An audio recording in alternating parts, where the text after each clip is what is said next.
I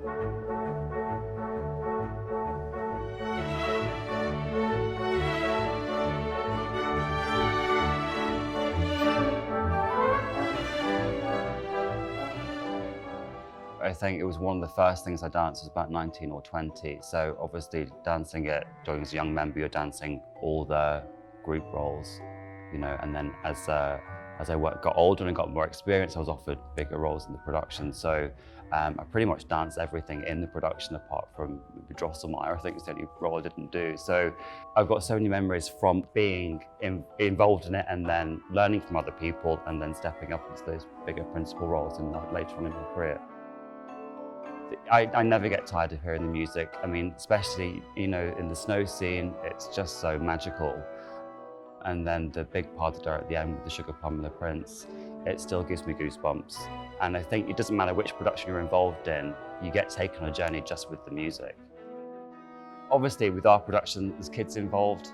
So I think what it does is it brings all families together because then the children's parents come, their aunties, their grands, everybody comes to see it. So you've got that real family feel, I think, at Nutcracker at Christmas time. The first time I danced Nutcracker here I must have been about 19 or 20, so I hadn't been in the company that long myself. And I was asked by the then education department if I would teach a kind of a simplified version of the Russian divert in Act 2 to a young group of boys. I think they were all about 11. It was about 5 or 6 of them.